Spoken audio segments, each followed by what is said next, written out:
Hello there, and welcome to the Sleepless Scientist, a quiet place in the cosmos where your thoughts can unwind, and knowledge becomes a soft lullaby for the night.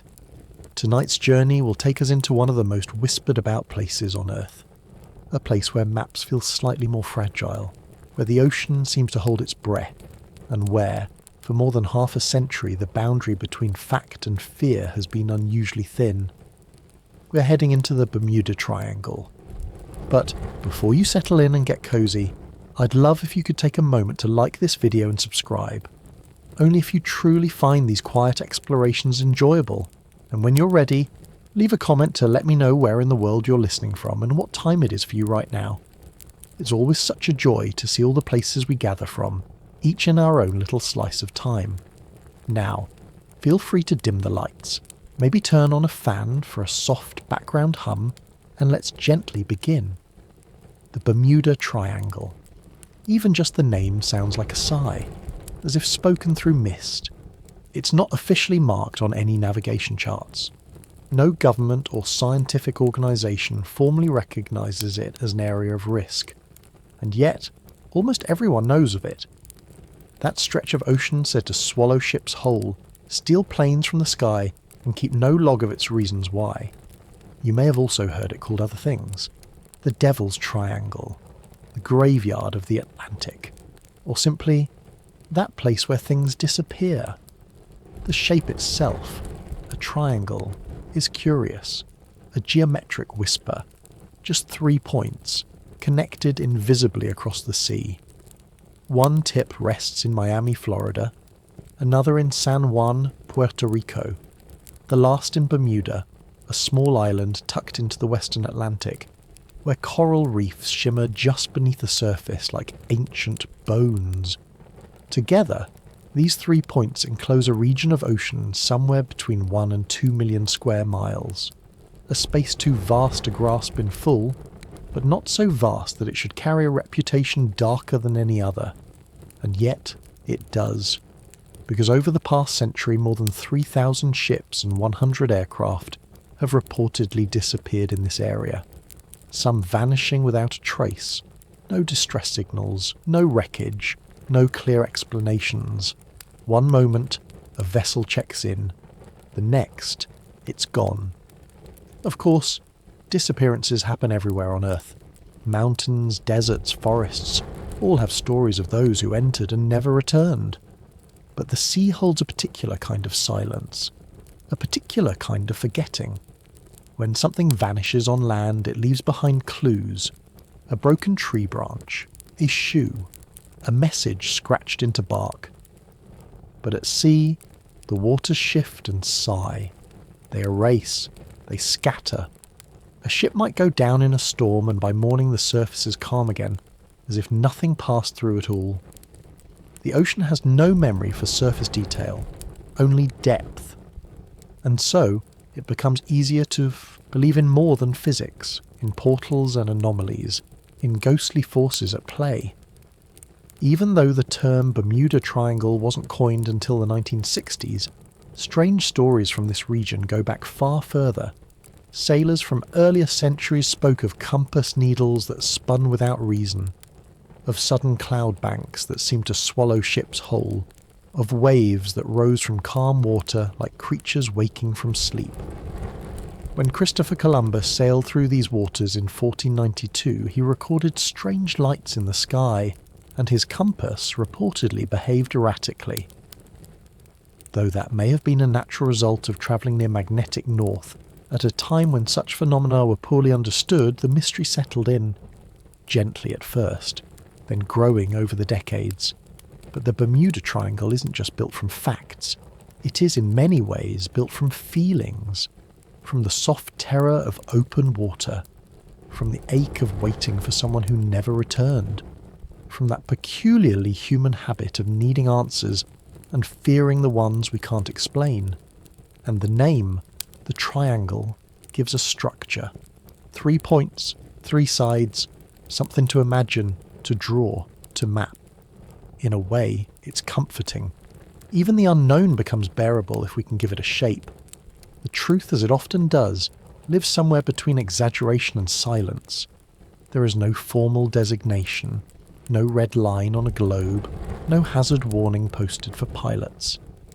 But there is something else, something emotional, a story that drifts, that retells itself with each generation, a mystery that lives not in the facts alone, but in the soft, unsettled feeling that perhaps, just perhaps, we don't know this world as well as we think. And that, maybe, is what makes the Bermuda Triangle so enduring. It isn't just a place, it's an invitation to wonder what lies beneath, to question how something could vanish so completely, and to ask, even now, as we sail satellites through the stars and program machines to remember everything, whether the ocean still holds a few secrets that belong only to her. So let's continue slowly. There is no need to rush. Let's drift gently toward what has happened here, the stories we know, the numbers we try to make sense of, and the silences that still echo between them.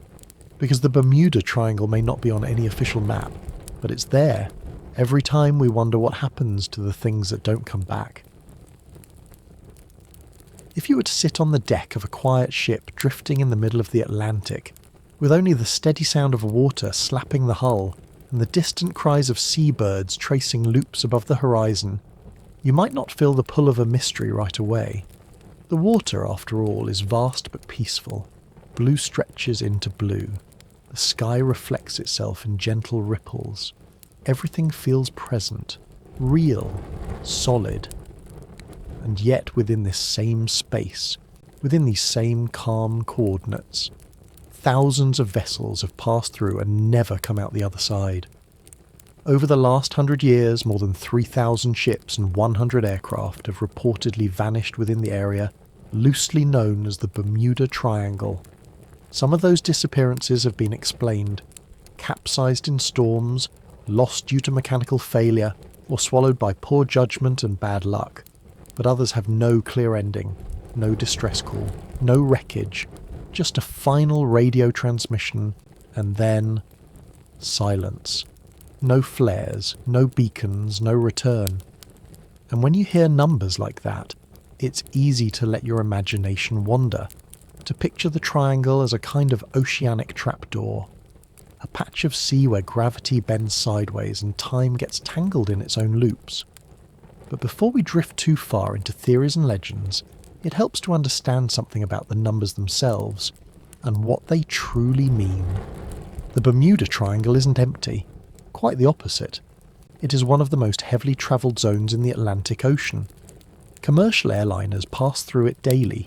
Cruise ships draw invisible ribbons through its waters. Cargo vessels travel between ports, their paths cutting across its invisible boundaries in neat, purposeful lines. This region, between Florida, Puerto Rico and Bermuda, sits like a crossroads of air and sea routes. Thousands of flights and voyages pass through it every year.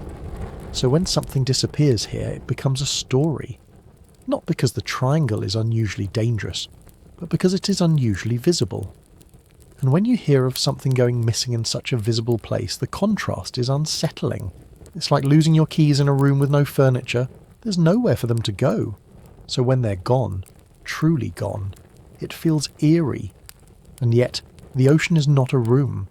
It is not a flat floor with corners you can check. It is layered, moving, alive. Currents shift like thoughts in a dream. Wreckage doesn't sit still. It drifts, sinks, breaks apart. A ship that capsizes in the middle of the night may never touch the same surface again. Its pieces pulled by opposing tides, its final location hidden by miles of swirling salt water. The Gulf Stream, one of the most powerful ocean currents on Earth, flows directly through the Bermuda Triangle. Like a river inside the ocean, it can carry debris, or even an entire vessel, hundreds of miles off course. It moves fast, sometimes faster than a swimmer can manage, faster than a boat's. Engines can reverse. This current doesn't crash like a wave or roar like a waterfall. It glides, it pulls, and in doing so, it erases. Even rescue efforts are often complicated by the Gulf Stream. If a ship is overdue and a search plane is sent out just hours later, the last known location may already be meaningless. Debris that could have pointed to a crash or collision has been dispersed, scattered like petals on the wind. And then there is the topography, the shape of the sea floor beneath this region. The Atlantic doesn't ease into depth like a gentle slope. It drops off, suddenly and dramatically, into ocean trenches and underwater canyons. Just off the coast of Puerto Rico lies one of the deepest places in the Atlantic, the Puerto Rico Trench, which descends more than 27,000 feet. That's deeper than Mount Everest is tall.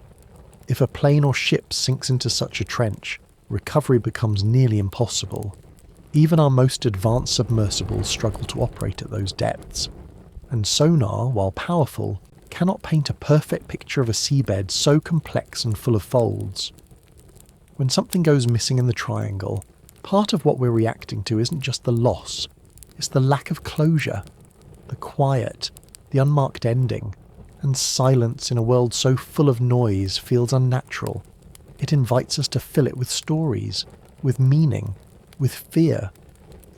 Survivors, those rare few who encountered strange weather or mechanical failure but made it out, often describe a peculiar quiet. Not the peaceful kind, but something more uncanny. Radios that stopped working, static that blanketed every frequency, horizons that seemed to vanish all at once, replaced by endless grey. And for the families of those who never came back, that same quiet is mirrored in the waiting, in unanswered questions, in nights when the door didn't open and the sky gave no sign. When we talk about the numbers, the ships and planes, the dates and counts, it can all sound clinical. But beneath every entry on a disappearance list is a life, a crew, a set of voices that once called out across radios and stood on watch and laughed together in the galley. They were not ghosts, they were real people. And perhaps that's why the Bermuda Triangle lingers in our minds, because it doesn't just hold mystery, it holds absence, not just of bodies or hulls or flight logs, but of endings. And as you sit gently drifting with us tonight, think about how rare that is. In a world where we track everything, photograph everything, store everything, this one place still says nothing. It only reflects back the question, where did they go and why didn't they come back? The ocean may be old, but the mystery of the Bermuda Triangle is, in some ways, quite young. The sea has always carried stories of lost sailors, phantom ships, and compass needles that twitch for no reason. But the idea of a specific triangle, marked in imagination if, not on any official chart, only began to take shape in the mid-20th century. Not through science, not through global consensus, but through ink, through paper, through carefully placed punctuation. The tale we know today didn't rise from sonar pings or naval investigations. It floated up through headlines, through bold font phrases designed to spark curiosity and to sell. The modern legend of the Bermuda Triangle arguably began in 1950, when a writer named Edward Van Winkle Jones published a short article in the Miami Herald. He mentioned a curious pattern, ships and planes vanishing in the waters off Florida's coast. He didn't call it a triangle, he didn't suggest anything supernatural, but he planted a seed. Then in 1952, the author George the E. Sand wrote a piece for Fate magazine. This time, the tone changed. Strange disappearances, erratic compass behaviour, unexplained fogs. His article danced near the edge of suggestion without fully falling in, but it was Vincent Gaddis in 1964 who truly gave the mystery its name and its shape. In an article for Argosy, a popular men's magazine of the time, Gaddis used the term Bermuda Triangle for the first time. 2 years later, he expanded the idea into a full-length book, Invisible Horizons, True Mysteries of the Sea. The title alone was a whisper across the water, suggesting something unseen, unmeasurable, just out of reach. Gaddis wove together various disappearances, some real, some exaggerated, into a single narrative. He gave the triangle its 3 points: Miami, San Juan, and Bermuda. But more than that, he gave it a personality, a hunger, a habit of taking without giving back. The story caught on, quickly. The 1960s and 70s saw an explosion of books, documentaries and radio specials about the triangle. Writers like Charles Berlitz, whose 1974 book The Bermuda Triangle became a bestseller, added layers of drama and speculation. Berlitz linked the disappearances to everything from lost civilizations to alien intervention. He wasn't concerned with rigorous fact-checking. He was concerned with possibility, with keeping the door open just wide enough for wonder to slip through. And people listened. Not just because they believed every word, but because they wanted to believe that some part of the world still refused to be pinned down. But as the myth expanded, so too did the distortions. Take, for example, Flight 19, the group of 5 Navy bombers that disappeared in 1945. It's often portrayed as a mission into madness, compasses failing, voices fading, and then nothing but sea. But a closer look reveals something more human. The squadron's leader, Lieutenant Charles Taylor, was reportedly disoriented even before takeoff. He believed they were flying over the Florida Keys when in fact they were far to the east. Weather conditions worsened. Radio transmissions became jumbled. Fuel was running low. It was a tragedy. A convergence of confusion, fatigue, and miscommunication. But in the retellings, the nuance faded. What remained was the drama. Or consider the USS Cyclops, a massive Navy cargo ship that vanished in 1918 with over 300 people aboard. No radio call, no debris, just gone.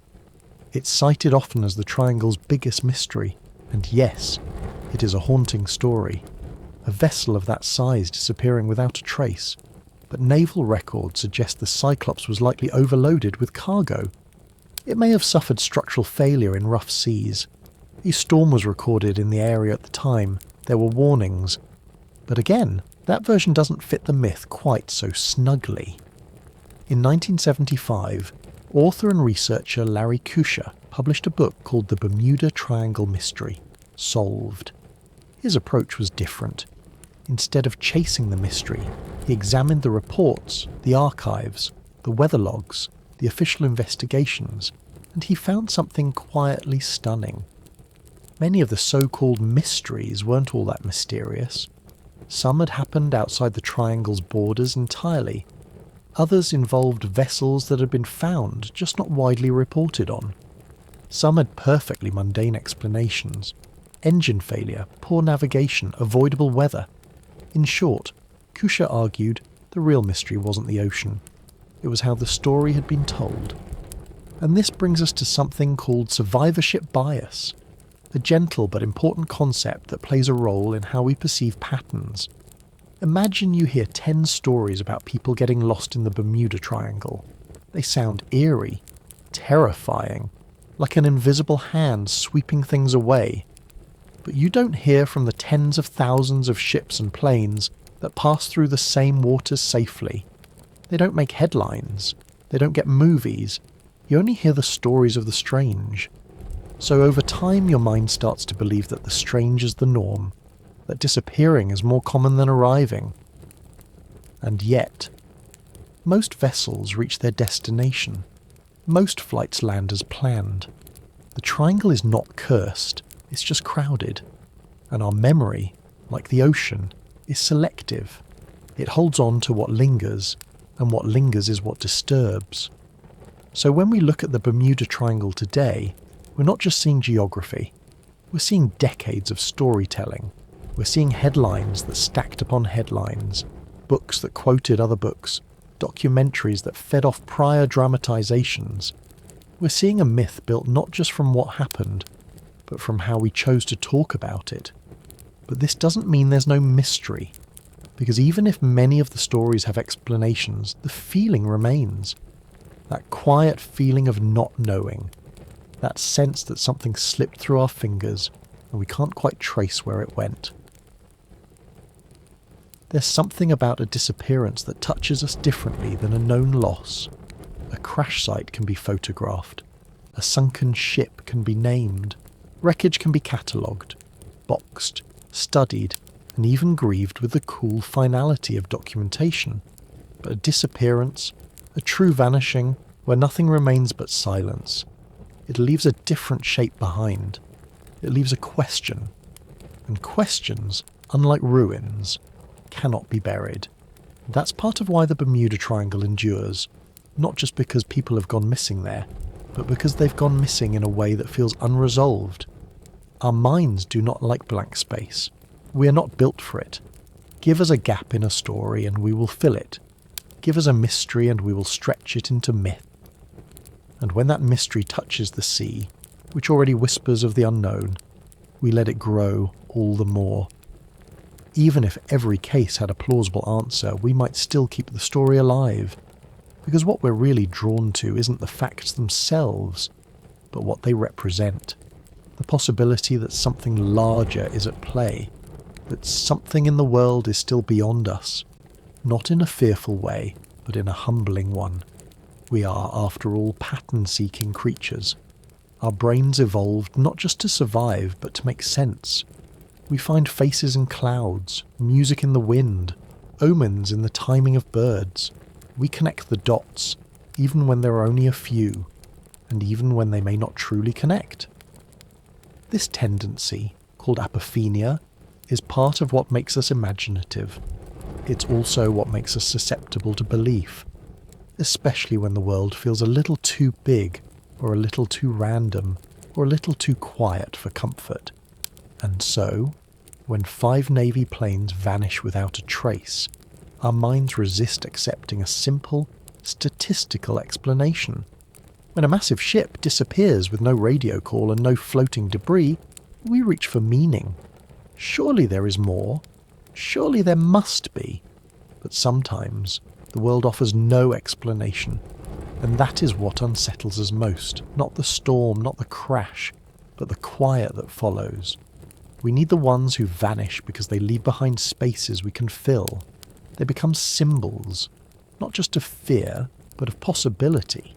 They become reminders that even in an age of satellites, algorithms, and always-on data, the unknown is still alive, still walking quietly at the edges of the map.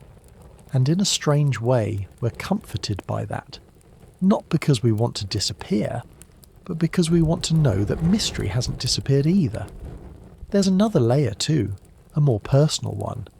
Many of us have lost things in our lives, not just people, but time, memories, moments we didn't fully live, or ones we let pass without noticing. Disappearances in the metaphorical sense are common to all of us. The Bermuda Triangle, then, becomes a kind of symbolic place, a stand-in for all the things we wish we could explain but can't, all the days that ended too soon, all the questions we never asked, all the people we never saw again. That's why the myth doesn't need monsters or aliens to be powerful. It already is, because it mirrors the way we feel when life moves on and forgets to tell us why. This quiet emotional undercurrent gives the triangle a kind of mythic warmth. It's not just a place of fear, it's a place of memory, of longing, of unfinished sentences. Psychologists have long studied our attraction to mystery. Not just the curiosity it stirs, but the comfort it oddly brings. When we don't have full control over something, part of us becomes anxious, but another part becomes imaginative. We begin to narrate, to fictionalize, to ask what might be true, and that process can feel strangely soothing. There's a reason bedtime stories often contain just a hint of darkness, a dragon in the forest, a path that goes astray, a hidden door. They allow the listener to float into sleep with a sense that the world is still big enough to hold secrets, but soft enough to hold us too. The Bermuda Triangle functions much the same way. As a modern myth that doesn't need to resolve itself. It just needs to exist, quietly, faintly, just past the edge of ordinary explanation. And so, as we prepare to leave the myth behind and step into the documented accounts, the cases, the aircraft, the ships that truly vanished, let us pause, not to say goodbye to the myth, but to honour its role. Because even in a world driven by data, there's value in a story that doesn't conclude, in a shape on the ocean that isn't drawn with lines but with longing. We need the ones who vanish, not because we want more tragedy, but because in their absence we find space for wonder, and wonder, gently held, is often what carries us into the quiet of sleep. Some mysteries begin with myth, others begin with silence. But the story of Flight 19 begins with routine. A planned training mission, a group of experienced men, and a cloudless December afternoon in 1945. It was meant to be ordinary.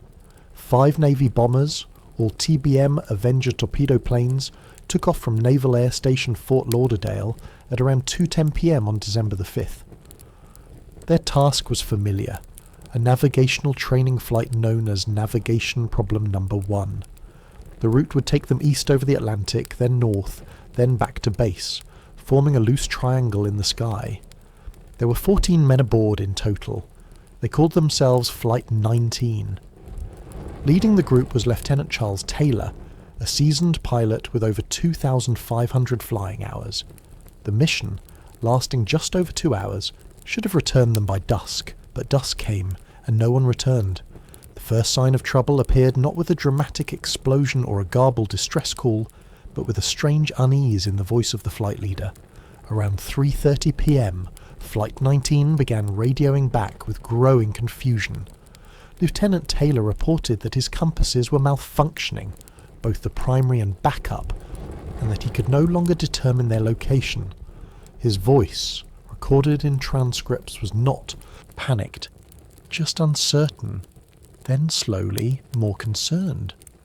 They had been flying east over the Atlantic, but Taylor now believed they were over the Florida Keys, a mistake that would have sent them in the wrong direction entirely. He ordered the flight to turn north, thinking it would bring them back to Florida, but in reality it pushed them further out to sea. The skies darkened, fuel dwindled, radio signals became harder to interpret, with some messages overlapping and others lost entirely in static. One of the final messages heard from Flight 19 was soft, resigned. We seem to be off course. Everything is wrong. Even the ocean doesn't look as it should. And then, nothing. 5 aircraft carrying 14 men vanished. No debris was found, no bodies, no floating wreckage. The US Navy launched one of the largest air and sea search operations in peacetime history. For days, ships combed the waters, planes scanned the horizon. Nothing. And then, one of the rescue planes, a PBM Mariner with 13 crew aboard, disappeared too. That second disappearance only deepened the mystery, but in the case of the rescue aircraft, some evidence did emerge. A nearby ship reported seeing a fireball in the sky not long after the plane took off, suggesting a mid-air explosion, possibly due to fuel vapor ignition, a known risk in that model of aircraft. Still, for Flight 19, no trace was ever found. No oil slicks, no parachutes, no radio beacons. Only that last, eerie message, and a triangle of airspace that suddenly felt darker. Over time, explanations were proposed. Taylor, it turned out, was not originally scheduled to lead the mission that day. He had requested to be relieved from duty, reportedly feeling unwell. He wasn't familiar with the terrain over the Bahamas, and his judgment had been questioned on previous flights. Some historians argue that the navigational errors made were human, not mysterious, that the compasses may have been working, but Taylor didn't trust them. Others suggest that a sudden storm may have further disoriented the group, or that radio transmission errors sowed confusion at critical moments. Each explanation feels reasonable, logical, and yet something about the story resists resolution. Perhaps because the disappearance was so complete, perhaps because it came from a voice that sounded so calm, or perhaps because the name Flight 19 now carries more than its original designation. It carries absence. There's something particular about group disappearances, about multiple lives vanishing at once. The scale overwhelms us. The imagination strains to picture 5 planes slipping into the ocean together. It becomes easier somehow to imagine a tear in the sky, a fold in time, something beyond physics, and so Flight 19 became the keystone of the Bermuda Triangle legend. Its triangle-shaped route only added fuel to the myth. Its leader's eerie final words gave the sea a script. It wasn't just a tragedy. It was a story, one retold again and again, often with embellishments, sometimes with inaccuracies, but always with that same ache. How could 5 planes, and then one more, vanish into silence? Today, the US Navy's official conclusion is that Flight 19 was lost at sea, a phrase as factual as it is vague. There is no physical memorial on the ocean floor, no recovered logbook, no wreckage preserved in a museum. But there is a memorial on land. In Fort Lauderdale, every year on December 5th, people gather to remember Flight 19. Names are read, flowers are placed in water, and silence, the same silence that once followed the final transmission, settles gently again. The story of Flight 19 matters not because it proves anything supernatural, but because it reflects something universal. We expect the sky to carry us home. We expect the ocean to be mapped, knowable, obedient to our instruments. But sometimes nature doesn't answer back. It only takes, quietly. And in that quiet, we begin to ask harder questions, not just about compasses and coordinates, but about how thin the line is between routine and ruin, about how far we really are from mystery even now. Some vanishings are brief, like flickers. A plane disappears over open water and is never seen again, its final words crackling over a radio moments before silence falls. But others are slower. They unfold in a long hush, days passing, then weeks, with no word, until finally it becomes clear whatever was expected to arrive never will. That's how it was with the USS Cyclops. It was a ship, a large one, a US Navy collier designed to transport coal, fuel and cargo across the world. More than 540 feet long, with a displacement of over 19,000 tons, it was the kind of vessel that did not simply vanish without notice. It was the largest non-combat loss of life in US Navy history, and to this day, one of its most enduring maritime mysteries. The story begins in March 1918, near the end of World War I. The Cyclops had just completed a run to Brazil carrying coal to support Allied ships. On her return voyage, she was loaded with manganese ore, a heavy and dense cargo used in steel production. The ship left Salvador, Brazil, stopped briefly in Barbados, and then departed for Baltimore, Maryland. She was never seen again. There were 309 people aboard, crew and passengers, when she left port. She was not in a war zone. She did not report any distress. The sea that week was not known for heavy storms, though squalls were always a possibility in the Atlantic. But by the time the Cyclops was overdue, naval officers began sending inquiries up and down the coast. It became clear. No one had heard from her since she left Barbados. No sightings, no wireless communication, no wreckage, just absence. Theories formed quickly. Some suspected German submarines, though no U-boat ever claimed responsibility. Others wondered about structural issues. The ship had experienced problems with her engines and may have had damage to her hull. Some speculated that the heavy manganese ore could have shifted unexpectedly in the hold, unbalancing the ship in a swell and causing it to capsize suddenly. But even if that had happened, why no debris? Why no oil slick? No drifting lifeboats, no last message? That's the part that lingers. A ship of that size, with that many souls aboard, doesn't just disappear, and yet it did. Just gone. And that single word, gone, holds a weight far greater than its size. The disappearance of the Cyclops was different from that of Flight 19. There were no confused radio calls, no transcripts of growing anxiety. There was no weather radar to reconstruct. There was only a quiet, linear progression. She left, she travelled, and she failed to arrive. What makes the story even more unsettling is how much time passed before the ship was officially declared lost. In an era without real-time tracking or global positioning, vessels could go days without checking in.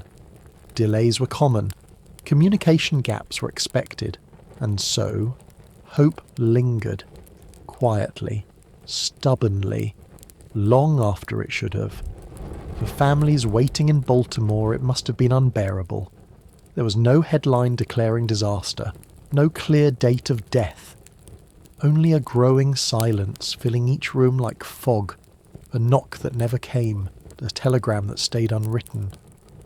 Eventually the Navy concluded that the Cyclops had been lost at sea. No blame assigned, no enemy named. It was as if the Atlantic had simply swallowed her whole, and this perhaps is where the ship's story brushes against legend.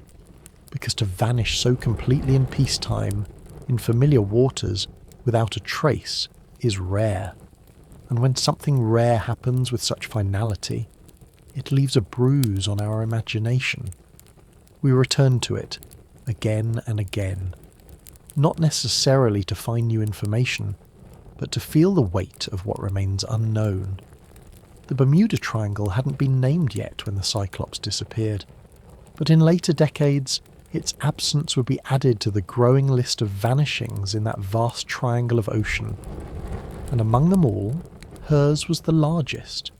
A ship big enough to carry almost 3 football fields worth of cargo. A crew the size of a small village.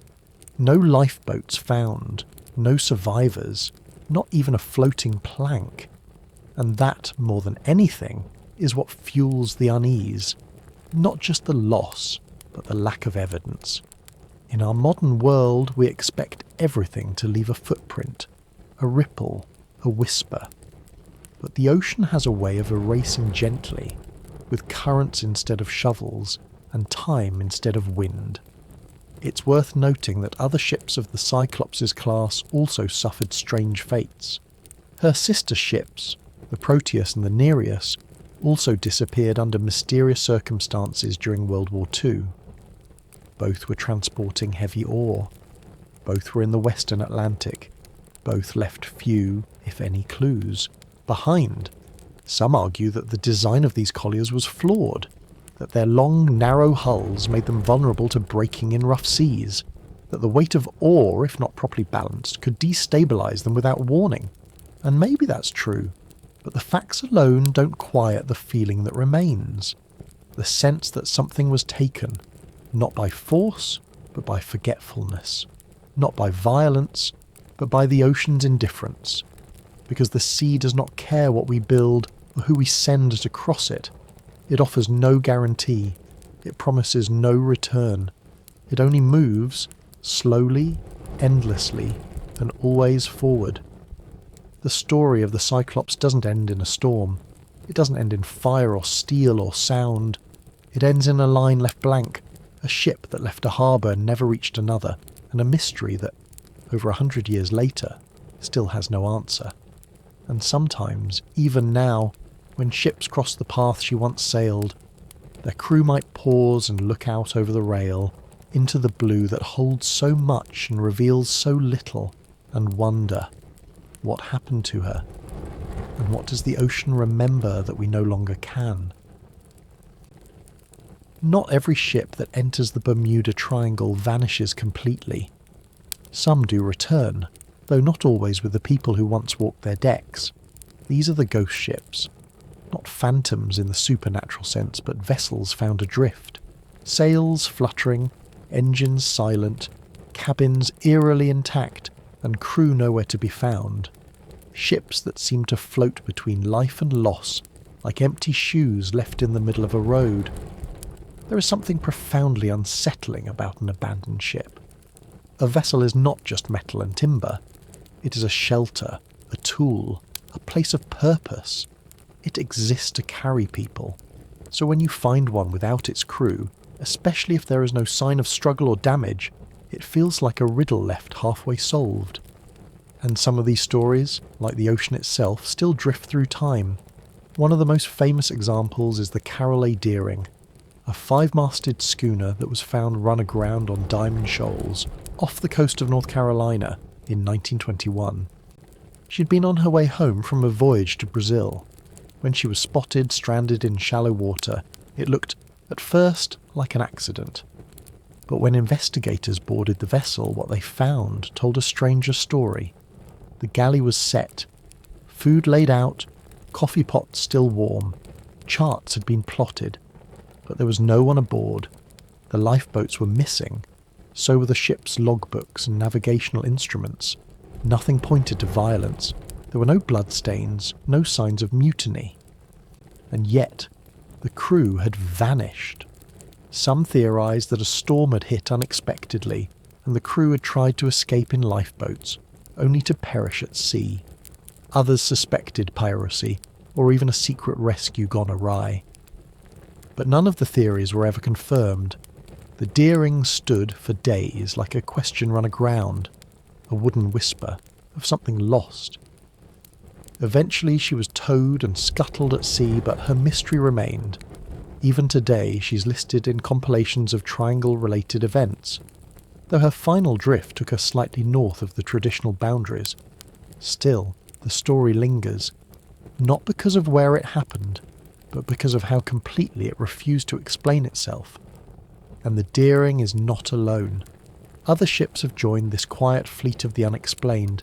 The Sylvia Elosa, a cargo vessel that disappeared in 1976, was found months later near the coast of Florida, damaged but afloat. Her crew was gone. No lifeboats, no distress calls. The Poet, another cargo ship, left Philadelphia in 1980 en route to Egypt. She vanished without a trace. No debris, no signals, nothing. While her disappearance may have been due to storm-related sinking or structural failure, the lack of information gave her a place in triangle folklore. And the Pride of Baltimore, a replica sailing ship, was lost in 1986 during what was likely a microburst, a sudden, violent downdraft from a storm. Survivors from a lifeboat described how fast the ship had been taken down. It was nearly instantaneous. But for a time, when only the wreckage had been recovered, the event carried that same eerie tone. Something here, and then not. What these stories share isn't just loss, it's the manner of it. Sudden, quiet, incomplete. They are not tales of ships going down in storms with all hands lost, or of dramatic sinkings marked by mayday calls and flares in the sky. They are stories of vanishing presence, of finding the frame but not the portrait. And the ocean, ever impartial, gives no comment. In many of these cases, explanations exist. Rogue waves, structural failure, misjudged weather, human error. But even when the probable cause is understood, the emotional core of the story remains intact. Because there's something deeply human about looking at an empty ship and imagining who stood there, who tied the last knot, who poured the last cup of coffee, who stepped onto the deck that final morning, not knowing it would be the last. An abandoned vessel is a kind of time capsule, but it's also a mirror, reflecting back our own discomfort with unanswered endings. If someone disappears with no witnesses, did they suffer? Were they afraid? Did they have time to say anything? Or were they simply gone, like breath vanishing into cold air? And perhaps that's why we call them ghost ships. Not because we believe they're haunted, but because we are, by the stories we'll never hear. Sometimes the most haunting part isn't what's gone, it's what's left behind. A half-finished logbook, a sweater on a hook, a coffee pot that's still warm. Details like these feel disproportionate to the scale of the mystery, and yet they're what our minds cling to.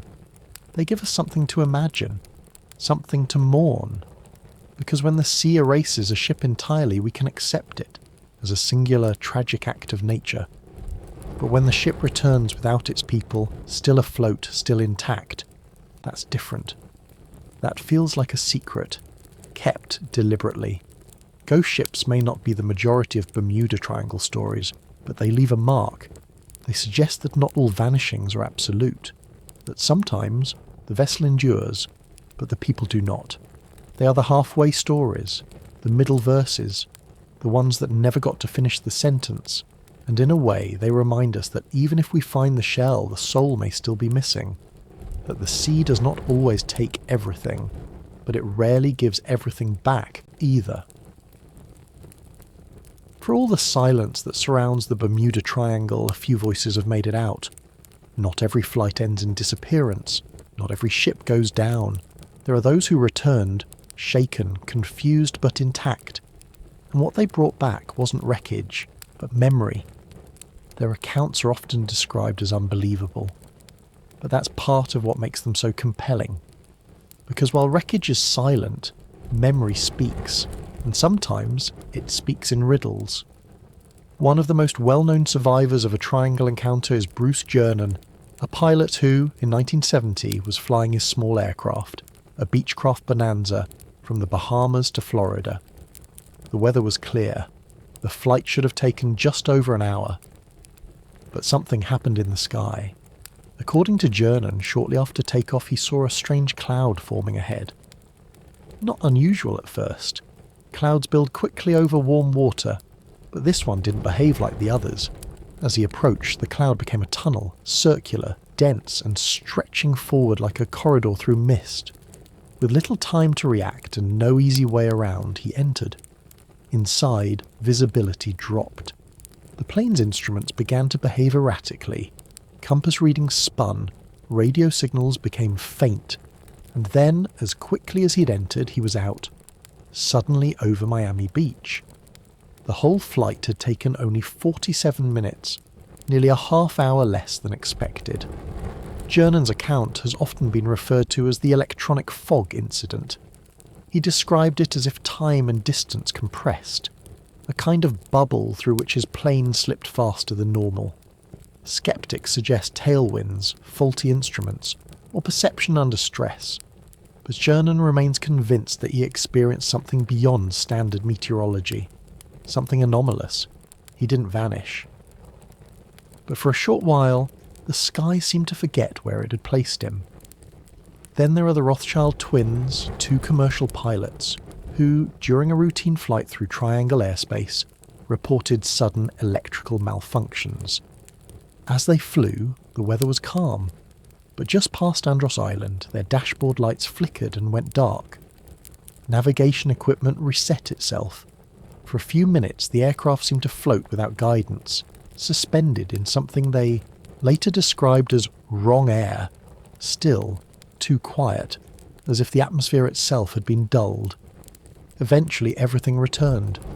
The instruments blinked back to life. The plane restabilized. No damage, no storm, just a kind of atmospheric blank spot they couldn't explain. They landed safely. The story, like many others, faded into obscurity, part of aviation's quiet drawer of anomalies. But it lingers, like the sound of silence remembered too clearly. What's striking about these accounts isn't just the content. Strange clouds, flickering lights, lost minutes, but the tone in which they're told.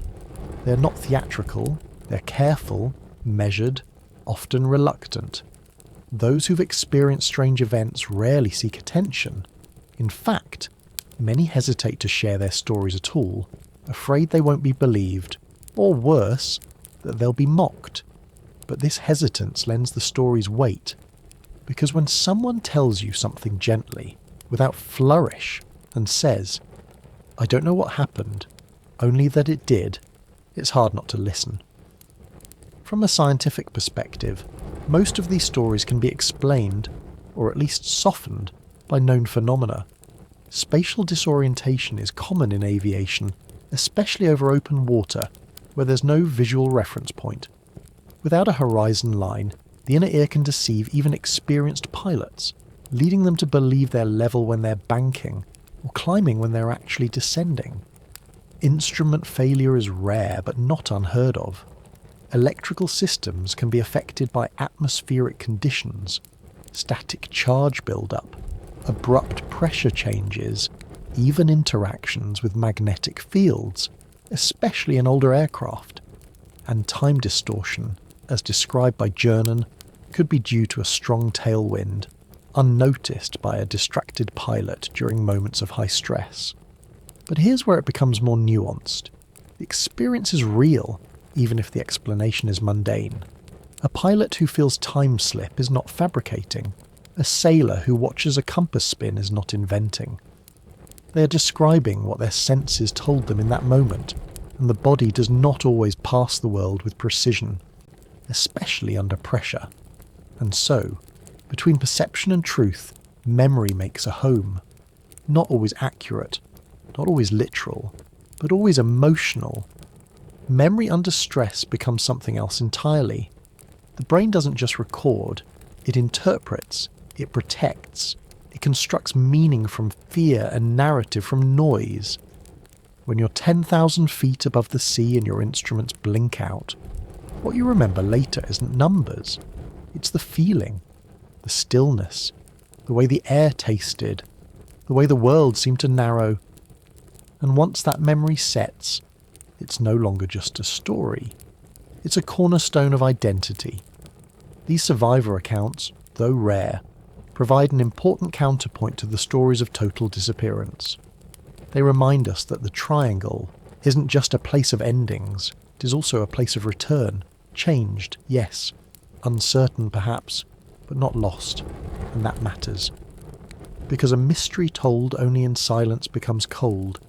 But a mystery told by voices, even halting ones, becomes something warmer, something human. Not all vanishings are complete. Sometimes the ocean gives a little back, and in those moments, we glimpse what it might feel like to stand just outside the curtain of the unknown, and come home again. You might imagine danger in the sky as something loud, something seen coming from miles away, a dark shelf of clouds, a roar of wind, a flash of lightning chasing thunder. But sometimes the most dangerous storms don't announce themselves. They don't build slowly across the horizon. They arrive fully formed, sudden, and nearly invisible until they are already upon you. In the Bermuda Triangle, the sky has a way of changing its mind. What begins as stillness can, within minutes, become a ballet of chaos. Winds shifting direction without warning, clouds stacking into strange towers, pockets of air collapsing in violent silence. And from the cockpit of a small plane, or the bridge of a vessel just a few hundred feet long, it doesn't feel like nature. It feels like confusion. And confusion, in an environment as vast and featureless as the open ocean, is not a gentle thing. It is a trickster, a shape-shifter, a slow unravelling of certainty. One of the quiet culprits behind many unexplained events in the region is sudden, localised weather phenomena. Fast-forming microbursts, columns of wind called downbursts, and violent, narrow vortices like waterspouts. A microburst, for example, is a downward rush of air from a thunderstorm. A burst that can hit the ground and radiate outward in all directions with wind speeds over 100 miles per hour. They can form in minutes. They don't always come with thunder, and they are nearly impossible to see from a distance. If a plane flies into one, especially a small aircraft, the outcome can be catastrophic. Altitude is lost in seconds, engines struggle, controls feel sluggish. Pilots may not even realise what's happening until it's too late. Unlike large storms that offer visual warning, microbursts are pockets of violence hidden within otherwise ordinary skies. The Bermuda Triangle, sitting between warm ocean currents and humid air masses, is an ideal breeding ground for this kind of fast-shifting weather. The Gulf Stream, which flows swiftly through the area, can add heat and energy to the atmosphere, fueling storm cells in unpredictable ways. From the surface, it might still look like a calm afternoon. But a few thousand feet up, the air is folding, breaking, descending. Waterspouts, too, are common in this region. They may look almost poetic, thin funnels spinning above the sea, their bases stirring the water like straws. But beneath the beauty is danger. Waterspouts can stretch thousands, A feet tall, and while weaker than tornadoes on land, they can still generate winds strong enough to damage ships, flip smaller boats, or disorient pilots flying too close. They tend to form quickly and disappear just as fast, leaving little evidence behind. To a vessel caught in the wrong place, the event might feel more like a sudden explosion of wind and noise, a burst of confusion rather than a visual spectacle. It's this suddenness that ties these events together. Storms don't always come with drama. Sometimes they come like whispers, tearing at the edges of what we think is safe. But perhaps the most subtle danger of all is something far less violent and far more deceiving. Spatial disorientation. Pilots are trained to trust their instruments, but the human brain is not, especially in flight, especially over water. Without visible references, as no horizon, no stars, no landmass, the body can misjudge its own position. The inner ear, which helps regulate balance and motion, becomes confused. Pilots may feel they are flying straight and level when in fact they are banking. They may believe they're climbing when they're slowly descending into the sea. This is known as the graveyard spiral, a slow, tightening turn, often unnoticed until it's too late. It has claimed the lives of seasoned aviators, not because they panicked, but because they trusted a sensation that betrayed them. In the Bermuda Triangle, where the horizon is often blurred by mist or cloud, and where long stretches of sea offer no features to calibrate against, this kind of disorientation becomes more likely, especially during evening hours or in haze, especially when a sudden storm has thrown your instruments into question. A pilot in such a state may radio back strange, fragmented messages. Their voice may reflect calm, because they don't yet realise they are lost. And then, when the instruments are finally heeded, it may already be too late to climb. The sky is not always a threat you can see. Sometimes, it's just the absence of knowing where you are. It's easy to romanticise vanishings, to imagine portals or forces beyond nature. And while these ideas have their place in storytelling, what science offers is not always less mysterious. Because to think that a storm, invisible to radar, unannounced and over in minutes, could take down an aircraft and leave no trace but silence, that is, in its own way, equally haunting. To realise that the sky can lie, not out of malice, but because the body is limited and light can play tricks, is to confront a softer kind of fear, a human one. Not everything that vanishes does so into another world. Some vanish simply into a world they can no longer perceive clearly. And so the Bermuda Triangle remains, not as a portal, but as a place where natural forces, wind, heat, air and perception, meet in unpredictable ways. A space where a clear sky may hide a storm, where direction becomes guesswork. And where, more often than not, the final moment isn't violent, but quiet. A wrong turn taken with calm confidence, beneath a sky that, just moments earlier, looked beautifully, perfectly ordinary.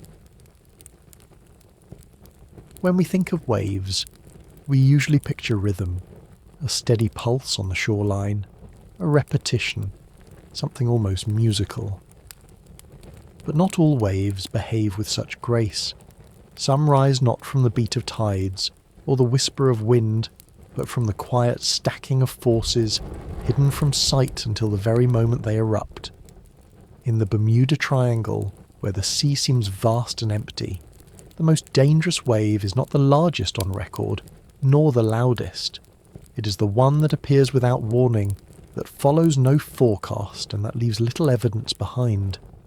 It is called a rogue wave, and it moves like a secret.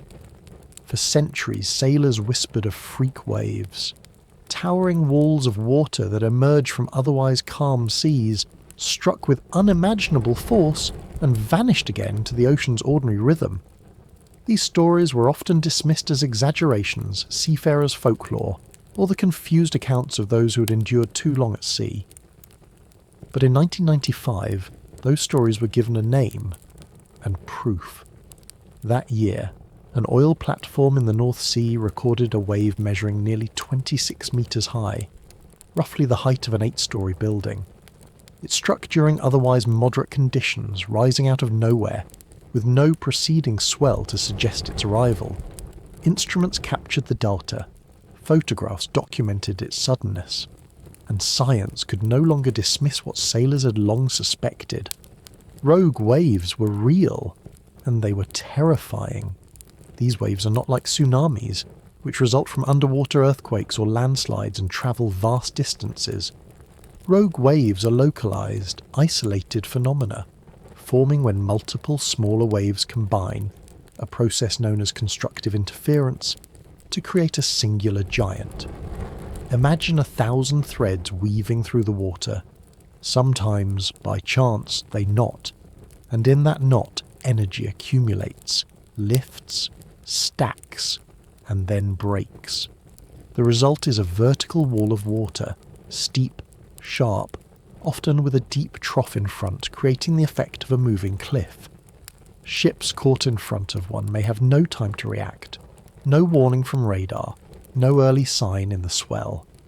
And when the wave hits, it doesn't roll, it slams. The Bermuda Triangle lies in the path of powerful ocean currents, most notably the Gulf Stream, which can move at speeds of over 5 miles per hour, one of the fastest ocean currents on Earth. When opposing winds or weather systems meet this fast-flowing river within the sea, conditions become volatile. Swells can travel in different directions. Pressure systems layer on top of heat. And when all the right or wrong ingredients align, a rogue wave can form, not out of chaos, but out of coincidence.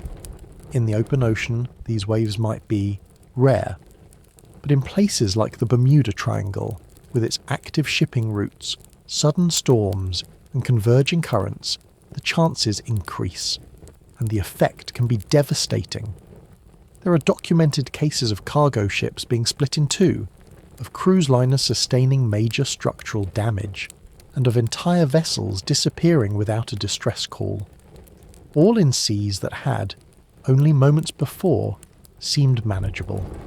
Some ships, like the MS München, are believed to have been taken down by rogue waves. In 1978, this German cargo ship transmitted only a brief distress signal before vanishing in the North Atlantic. Debris later recovered bore signs of massive impact, twisted metal, crushed sections, consistent with the force of an unexpected wave. The tragedy wasn't officially tied to the Bermuda Triangle, but the pattern echoes familiar themes: an experienced crew, a capable vessel, no severe forecast, and then nothing. A rogue wave doesn't offer time to prepare. It does not come in a group. It does not repeat. It is singular. It is in every sense a vanishing made out of water. What makes these waves particularly haunting is not just their size, but their invisibility until the moment of impact. Radar systems on older ships weren't equipped to detect them in time. Even modern sensors may struggle. Rogue waves rise fast and fall faster. There's often no evidence left behind. A ship capsized or broken in half may sink in minutes, leaving only silence. If lifeboats are lost in the crush, if communication systems are downed in the slam, there may be no message, no coordinates, just a gap in the timetable, a missed check-in. And in rough seas, search teams might not even find debris. For those on board, the event would feel like something mythic. A wall, rising where no wall should be. The ocean, suddenly vertical. Time, briefly bending into panic. And then, if they survived, silence again. To witness a rogue wave is to see the ocean not as surface but as force, not as scenery but as actor. Rogue waves help explain some of the triangle's mystery. Not all, but enough to shift the tone of how we think about vanishing. It's not always the extraordinary that causes loss. Sometimes it's the natural, misunderstood, the real, misnamed. And if the ocean can build a mountain in seconds in secret, then perhaps disappearance is not so strange after all. Because in places where water forgets to follow rules, perhaps it makes sense that stories do too. And so, we come to another kind of silence. Not the silence of conspiracy or myth, but of physics, unromantic and exact, happening without witnesses, repeating without memory. Not every ghost is supernatural. Some are made of salt and gravity. Some come on waves that rise once and never again. And some, like the ones found, or never found in the Bermuda Triangle, leave no sound at all, only a shape in the mind, a space where something should be, and isn't. There is a kind of silence that lives at the bottom of the sea, not just the silence of depth or darkness, but the kind that comes from waiting, from pressure held for thousands of years, hidden in the cold mud beneath the ocean floor. And sometimes, in places like the Bermuda Triangle, that silence breaks, not with thunder or tremor, but with bubbles. The theory might sound gentle at first, almost too gentle to explain disaster, but it has been studied in quiet laboratories and simulated in wave tanks with careful precision.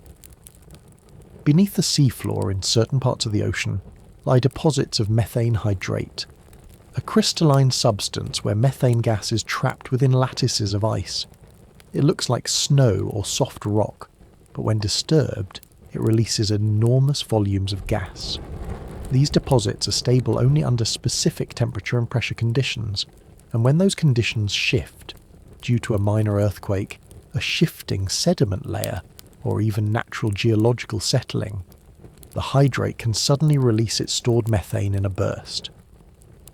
What happens next is both invisible and dramatic. When methane gas rapidly rises through the water column, it creates what scientists call a gas plume, a frothy, turbulent column of bubbles that races toward the surface. This rising column can do something quietly devastating to anything above it. It reduces the density of the water, and in that moment, the rules of buoyancy, the simple, reliable principle that keeps ships afloat, stop working. A vessel passing over the plume may suddenly find itself without support. The water below, now a mixture of gas and liquid, no longer holds it up. The ship begins to sink, not because it's damaged, but because the ocean has forgotten how to carry it. And if it sinks quickly enough, it may go down vertically, with little chance for the crew to react. No time for a mayday call, no chance to lower lifeboats, no trail of floating wreckage. Just a strange absence. A ship that was there, and then wasn't. In the 1980s and 1990s, this theory was explored in earnest. Researchers at institutions like the US Geological Survey, USGS, began investigating large hydrate fields on the continental shelf, including areas off the southeastern coast of the United States, right along the fringes of the Bermuda Triangle.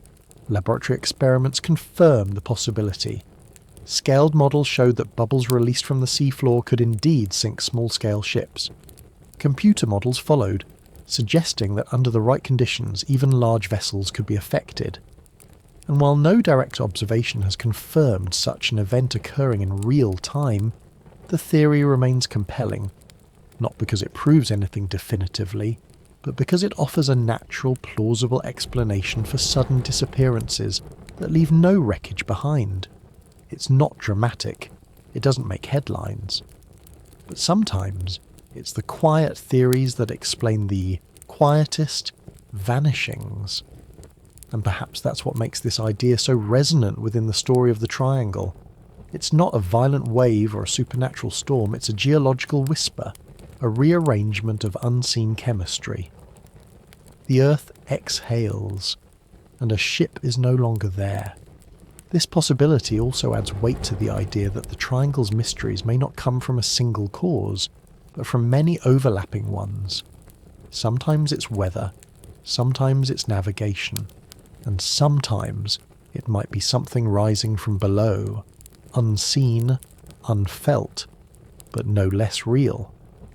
The methane hydrate theory also explains a strange pattern noticed in several Triangle incidents: the absence of floating debris. When a ship sinks due to collision or storm damage, parts of it usually break off. Lifeboats, barrels, broken wood. These are the natural aftermath of impact. But when a vessel sinks whole, Swallowed vertically, there may be nothing left on the surface. Add to that the Gulf Stream, with its swift currents ready to scatter anything light enough to drift, and even if something does reach the surface, it may be carried far away in a matter of hours. In this way, the quiet sinking becomes even quieter, leaving behind not only no survivors, but no signs, just absence. This theory doesn't apply to aircraft, of course. Methane eruptions are an ocean phenomenon, but for ships, especially large cargo vessels travelling along those buried hydrate fields, it's a possibility that cannot be dismissed. And perhaps that's the beauty of this explanation. It asks us to look down, not up. To consider that the sea holds not only storms and waves, but memory. That it stores energy in the form of ice and gas, waiting for the moment it will release it. Not out of malice, but out of pressure. And when it does, what we see as disappearance may be nothing more than physics, unfolding invisibly. If there is poetry in science, it lives in moments like these, when a vanished ship might be explained not by drama, but by chemistry, not by failure, but by the quiet breathing of the planet itself. The ocean does not conspire, it does not plan, but it does forget. And when it does, the consequences feel almost mythic, even if the cause is just bubbles. There is something comforting about a compass. It doesn't blink, it doesn't beep, it simply points. A single arrow suspended in certainty, always turning toward what we call north. In a world full of shifting landscapes and electronic complexity, the compass is almost poetic, a quiet agreement between the Earth and the needle. But what happens when the Earth forgets where north is? In many of the stories told about the Bermuda Triangle, there's one image that returns again and again. Not a storm, not a wave, but a compass slowly spinning, as if lost in its own indecision. Pilots and sailors alike have reported moments when their instruments behaved strangely. Compasses pointing in, conflicting directions, needles circling without pause, gauges that for a few brief minutes seem to lose the thread of where they were. And while these images often end up wrapped in myth, the science behind them is surprisingly grounded. The Earth is not a perfect sphere, and it is not a perfect magnet. Its magnetic field wobbles, drifts and dances, influenced by the molten movements of iron deep beneath the crust. And while this magnetic field gives us the northern and southern poles, the needle of a compass doesn't always point to true north, the geographic North Pole. Instead, it aligns with magnetic north, which is not fixed and shifts slightly every year. In fact, the location of magnetic north has been drifting at a measurable rate, sometimes several miles per year. Over decades, it can move hundreds of miles. For most places on Earth, the angle between magnetic north and true north, known as magnetic declination, must be accounted for in navigation. Maps are printed with this offset. Pilots and navigators are trained to adjust their readings accordingly. But in certain rare locations, this declination is nearly zero, a place where magnetic north and true north align perfectly. One of those places passes near the Bermuda Triangle. It's called the Agonic Line, an invisible ribbon stretching across parts of the Atlantic where compasses behave as if they've finally found truth. But ironically, it's here that confusion often begins, because compasses that were calibrated for a known offset may suddenly point differently than expected. Navigators used to correcting for declination may, without realising it, overcorrect.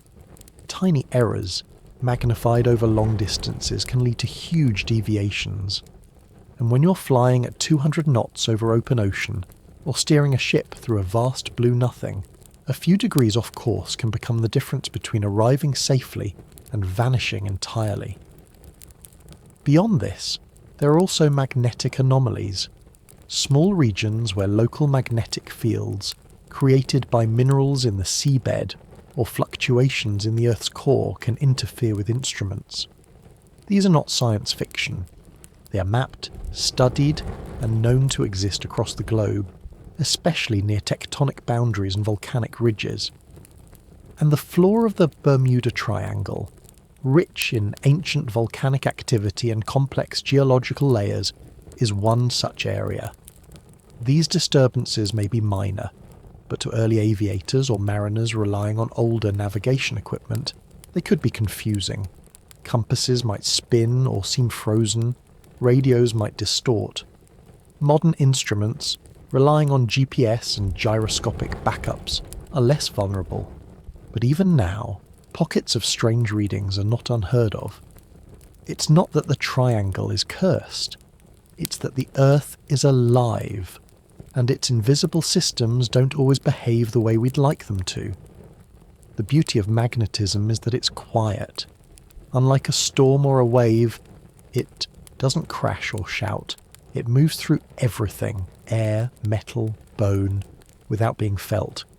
You don't know you're in a magnetic anomaly until something starts to feel wrong, and by then, it may be too late to correct course.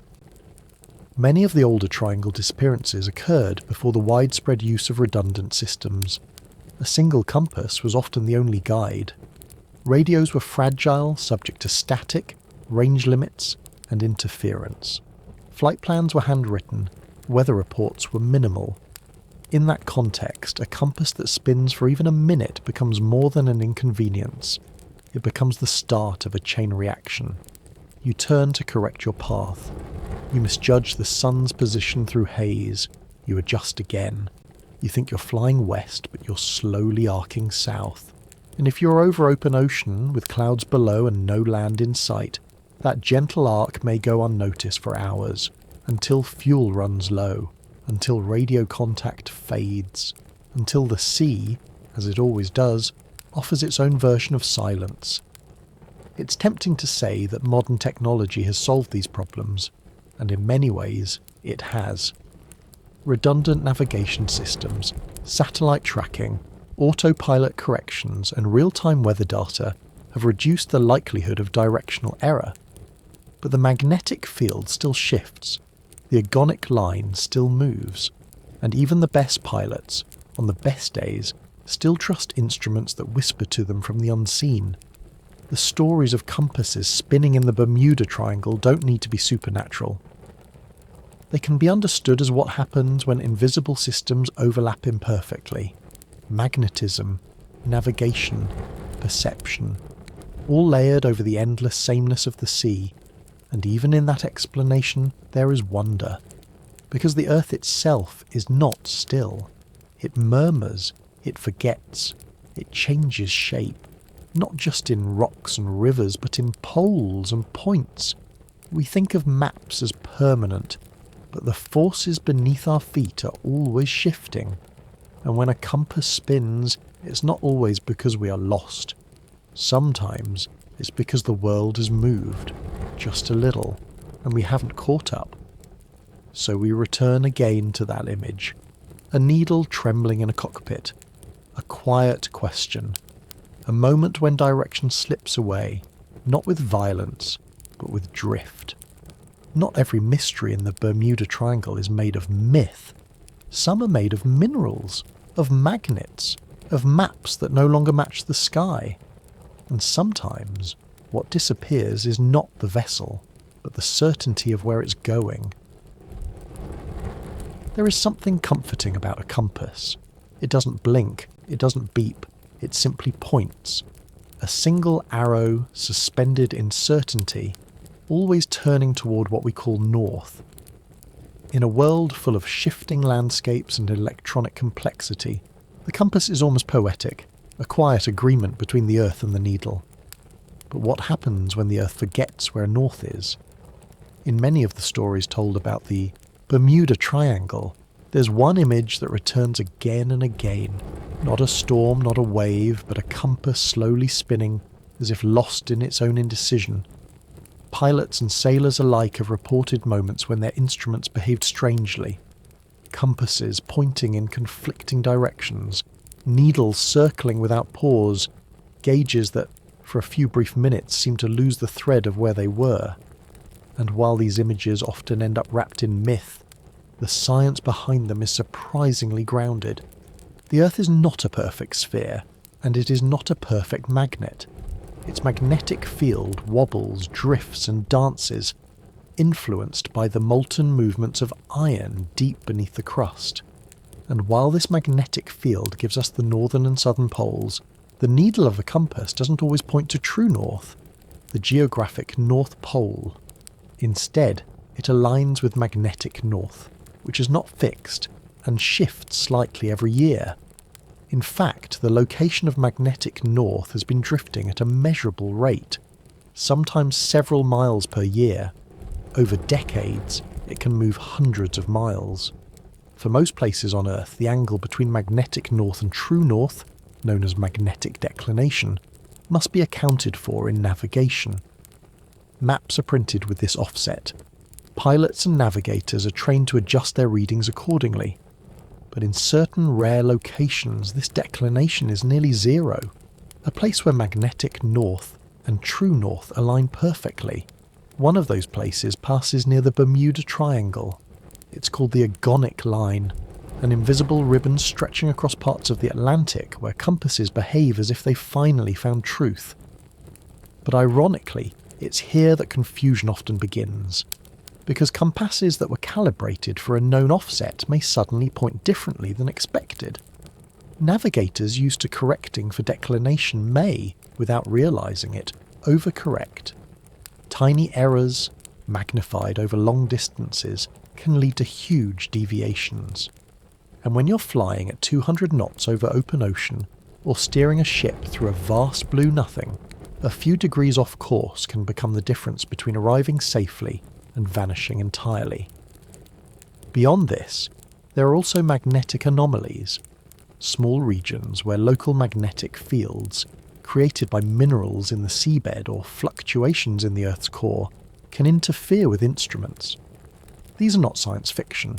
They are mapped, studied, and known to exist across the globe, especially near tectonic boundaries and volcanic ridges. And the floor of the Bermuda Triangle, rich in ancient volcanic activity and complex geological layers, is one such area. These disturbances may be minor, but to early aviators or mariners relying on older navigation equipment, they could be confusing. Compasses might spin or seem frozen, radios might distort. Modern instruments, relying on GPS and gyroscopic backups, are less vulnerable. But even now, pockets of strange readings are not unheard of. It's not that the triangle is cursed, it's that the Earth is alive, and its invisible systems don't always behave the way we'd like them to. The beauty of magnetism is that it's quiet. Unlike a storm or a wave, it doesn't crash or shout. It moves through everything, air, metal, bone, without being felt. You don't know you're in a magnetic anomaly until something starts to feel wrong, and by then, it may be too late to correct course. Many of the older triangle disappearances occurred before the widespread use of redundant systems. A single compass was often the only guide. Radios were fragile, subject to static, range limits, and interference. Flight plans were handwritten. Weather reports were minimal. In that context, a compass that spins for even a minute becomes more than an inconvenience. It becomes the start of a chain reaction. You turn to correct your path. You misjudge the sun's position through haze. You adjust again. You think you're flying west, but you're slowly arcing south. And if you're over open ocean, with clouds below and no land in sight, that gentle arc may go unnoticed for hours, until fuel runs low, until radio contact fades, until the sea, as it always does, offers its own version of silence. It's tempting to say that modern technology has solved these problems, and in many ways it has. Redundant navigation systems, satellite tracking, autopilot corrections, and real-time weather data have reduced the likelihood of directional error. But the magnetic field still shifts, the agonic line still moves, and even the best pilots, On the best days, still trust instruments that whisper to them from the unseen. The stories of compasses spinning in the Bermuda Triangle don't need to be supernatural. They can be understood as what happens when invisible systems overlap imperfectly. Magnetism, navigation, perception, all layered over the endless sameness of the sea. And even in that explanation there is wonder, because the earth itself is not still. It murmurs, it forgets, it changes shape, not just in rocks and rivers, but in poles and points. We think of maps as permanent, but the forces beneath our feet are always shifting, and when a compass spins, it's not always because we are lost. Sometimes it's because the world has moved, just a little, and we haven't caught up. So we return again to that image, a needle trembling in a cockpit, a quiet question, a moment when direction slips away, not with violence, but with drift. Not every mystery in the Bermuda Triangle is made of myth. Some are made of minerals, of magnets, of maps that no longer match the sky. And sometimes, what disappears is not the vessel, but the certainty of where it's going. Even when the sky is clear and the sea is calm, the mind doesn't always rest. It drifts. It builds stories out of silence. It fills in blanks, sometimes with caution, sometimes with awe. And when something disappears, a plane, a ship, a whole crew, what follows is not just a mystery at sea. It becomes a mystery of thought. Because the Bermuda Triangle is not only a shape on a map, it is a shape we draw in our minds. Humans are, by nature, pattern-seeking creatures. From the earliest moments of consciousness, we've searched for meaning in noise, in the scatter of stars, in the flight of birds, in the way shadows fall. This instinct has helped us survive. It taught us to recognize danger in footprints, to predict seasons from the moon, to guess the weather from a flicker in the sky. But this same instinct can sometimes overreach. We start to see patterns where none exist. We draw lines between unconnected dots. We hear significance in coincidence. Psychologists call this apophenia, the tendency to perceive meaningful connections in random or unrelated data. It's the same quirk that lets us find faces in clouds, or imagine meaning in a shuffle of cards. It is not a flaw. It is simply a side effect of being built to find order in a world that doesn't always offer it. In the Bermuda Triangle, where hundreds of flights and ships pass daily, it's easy to collect the handful of tragedies and weave them into a narrative, a story with tension, with a name, with an invisible cause. But for every vessel that disappears, thousands more complete their journey unremarkably. Those stories, the safe, the uneventful, tend to be forgotten. Our minds are drawn to the strange, the rare, the unexplained. Not because we want to be afraid, but because the unusual sticks. This is where confirmation bias comes in. The quiet tendency to notice only what supports what we already believe. If you think the Bermuda Triangle is dangerous, you'll remember every missing ship. You'll notice every strange compass story. You'll forget the calm. You'll ignore the routine. It's not dishonesty. It's how memory works. We don't record the world as a machine would, fact by fact, evenly spaced. We remember in bursts, in highlights. We tell stories, not spreadsheets. And in stories, drama stands out. The triangle becomes a character, not a place. And once a place becomes a character, we start to expect it to behave with intention. We imagine the ocean with moods, the air with secrets, the map with a pulse. This doesn't mean the disappearances aren't real. They are. People were lost, families grieved, ships never returned. But the meaning we attach to them often says more about us than it does about the sea. A vanished aircraft becomes more than an accident. It becomes a symbol, a mystery that reflects our own sense of fragility, a reminder that in all our precision, all our instruments and planning and maps, we can still be undone by the unknown. There is comfort in believing that there's a pattern, even if that pattern suggests danger, because danger at least can be named. can be tracked. What we fear most is the random. The idea that something can happen suddenly, quietly, for no reason at all.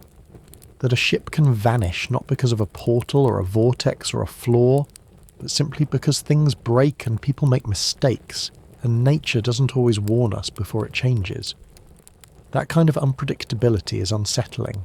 So we build a narrative, we draw a triangle, we whisper about it across generations, and in doing so, we give shape to something that otherwise feels too empty to hold. The Bermuda Triangle then becomes a mirror. We project onto it our fears, our curiosity, our desire to be part of something bigger than routine. It is a story we've been telling ourselves for over 70 years. A story not just about missing ships, but about the human experience of not knowing. And not knowing, for all our advances, still feels like failure. We think that with enough data, enough observation, enough science, the world should become transparent. But the world isn't transparent, it's textured, layered, and our understanding of it is always partial. So what do we do with a place like the Triangle? A space full of plausible explanations and yet still heavy with wonder. We study it, we map it, we listen. And sometimes we just sit with it, not as a problem to be solved, but as a reminder that the world is bigger than the box we try to fit it in. Because not every shape is meant to be solved. Some are meant to be stared into gently until we see what we're really looking for. Not an answer, but a reflection. There are moments when explanation seems to hesitate, when the pieces of a story don't quite fit, or the timeline blurs, or the instruments contradict the experience. In those moments, when logic falters and silence lingers, the human mind does something beautiful, and a little wild. It wanders in every direction at once, and in the Bermuda Triangle, where so many stories end in uncertainty, that wonder has taken some extraordinary forms. You've likely heard them, the fringe theories, portals to other dimensions, time warps that fold minutes into seconds, alien abductions, interstellar wormholes anchored invisibly in the Atlantic depths. They sound fantastical. Sometimes they sound absurd. But they don't emerge from ignorance. They emerge from a hunger, a desire to make the story fit, to give the mystery a shape large enough to hold its strangeness. And sometimes, especially late at night or deep in thought, it's not hard to see the appeal. Take the case of Bruce Jernan, the pilot whose story we first met earlier. He flew through what he called a time tunnel, a swirling cloud-formed corridor over the Bahamas, and emerged half an hour ahead of schedule, with his instruments scrambled and no clear memory of distance travelled. Some interpreted his account literally, as evidence of a dimensional shift, that his aircraft passed through a wrinkle in space-time, a kind of natural wormhole where physics folded briefly before smoothing itself out again. Others see it metaphorically, an experience of intense stress and disorientation, paired with abnormal weather and possible instrumentation glitches that felt, in the moment, like reality had bent. But either way, what matters most isn't whether his flight was swallowed by a space-time ripple. It's that his story still resonates, because it gives voice to something many feel but rarely articulate. That sometimes the world behaves like a riddle, and riddles by nature invite the impossible. The idea of UFOs or alien involvement has followed triangle law for decades. Not because there's evidence. There isn't. But because the absence of evidence itself begins to feel suspicious. When a plane vanishes without a trace and the usual explanations don't quite satisfy, the door opens, just a little. Enough to wonder, if there were visitors from elsewhere, watching, studying, testing, would they not choose a place like this? A place already thick with uncertainty. To believe in UFOs in the context of the Triangle is not always about little green men or spacecraft with blinking lights. It is more often about a sense that the Earth is being observed, that there are layers of experience we're not yet equipped to understand, that somewhere beyond our comprehension, something might be watching us vanish. Of course, science hasn't found evidence for time warps in the triangle. No magnetic corridor to another galaxy. No wormholes at sea level. These ideas remain speculative, supported more by imagination than by data. But that doesn't make them useless, because belief, even in things unproven, can serve a deeper purpose. It can hold space for awe. It can give us permission to remain curious, to sit with not knowing without needing to resolve it immediately. And that is something science, at its best, also embraces. There's a misconception that science and belief are enemies, that to wonder about the fantastical is to reject reason. But in truth, they are more like siblings, different in approach, but born of the same longing, to understand the world and our place in it. The fringe theories surrounding the Bermuda Triangle aren't threats to science, they're symptoms of fascination. They flourish in the spaces where explanation hasn't yet arrived. They bloom in the pause between what happened and how. And sometimes they whisper truths not about the ocean, but about us. Because when someone says, "I think it was a time portal," what they might really be saying is, "I need there to be more than an accident. I want there to be a reason. I want the loss to be part of something larger than just misfortune." That longing is not irrational. It is deeply human. We do not like for people to vanish without context. We want the map to make sense, even if it means bending the map a little, or imagining a version of it we haven't found yet. So in the triangle, the theories persist. Some say there's a crystal pyramid buried under the sea generating energy. Others speak of Atlantean technology, still humming beneath the waves. There are those who believe in Earth energy grids, intersecting at key points to open momentary gateways between worlds. Are these ideas true, number, or, at least, not in any way we can measure? But they are true in tone, in the sense that they reflect the emotional gravity of the triangle. They express, through metaphor and myth, the feeling of standing at the edge of knowledge. And perhaps that's what the fringe theories offer most. Not answers, but empathy. They remind us that mystery isn't always something to solve. Sometimes it's something to listen to. Like a story whispered by the sea, not to explain, but to keep us company as we wonder. Because in the end, whether or not there are portals, whether or not time folds, the real journey is always inward. Through the corridors of thought, through the tunnels of memory, through the wide, patient space of not knowing. And that, too, is a kind of science. Beneath the surface of the ocean, there are places that do not shimmer or shift. They simply rest. Long ridges of stone, stair-like structures, broken slabs that seem too arranged to be natural, too worn to be new. Divers come up from these places with a look that's hard to describe. Not fear, not confusion, but something in between. A quiet pause in certainty. Because it's one thing to see mystery in the sky. It's another to find it under your feet. The Biminy Road, found just off the coast of Biminy Island in the Bahamas, is one of these underwater puzzles. It's a formation of flat, rectangular limestone blocks that stretch in a vaguely linear path across the seafloor, as if someone long ago had begun building a highway to nowhere. The stones are unusually shaped and arranged. Not random, not perfectly uniform either. Some have called it an ancient dock, others a collapsed wall. Some say it's natural, the result of wave erosion and jointing patterns in beach rock. Others whisper of a lost city, a fallen world beneath the water. And that city, of course, is Atlantis.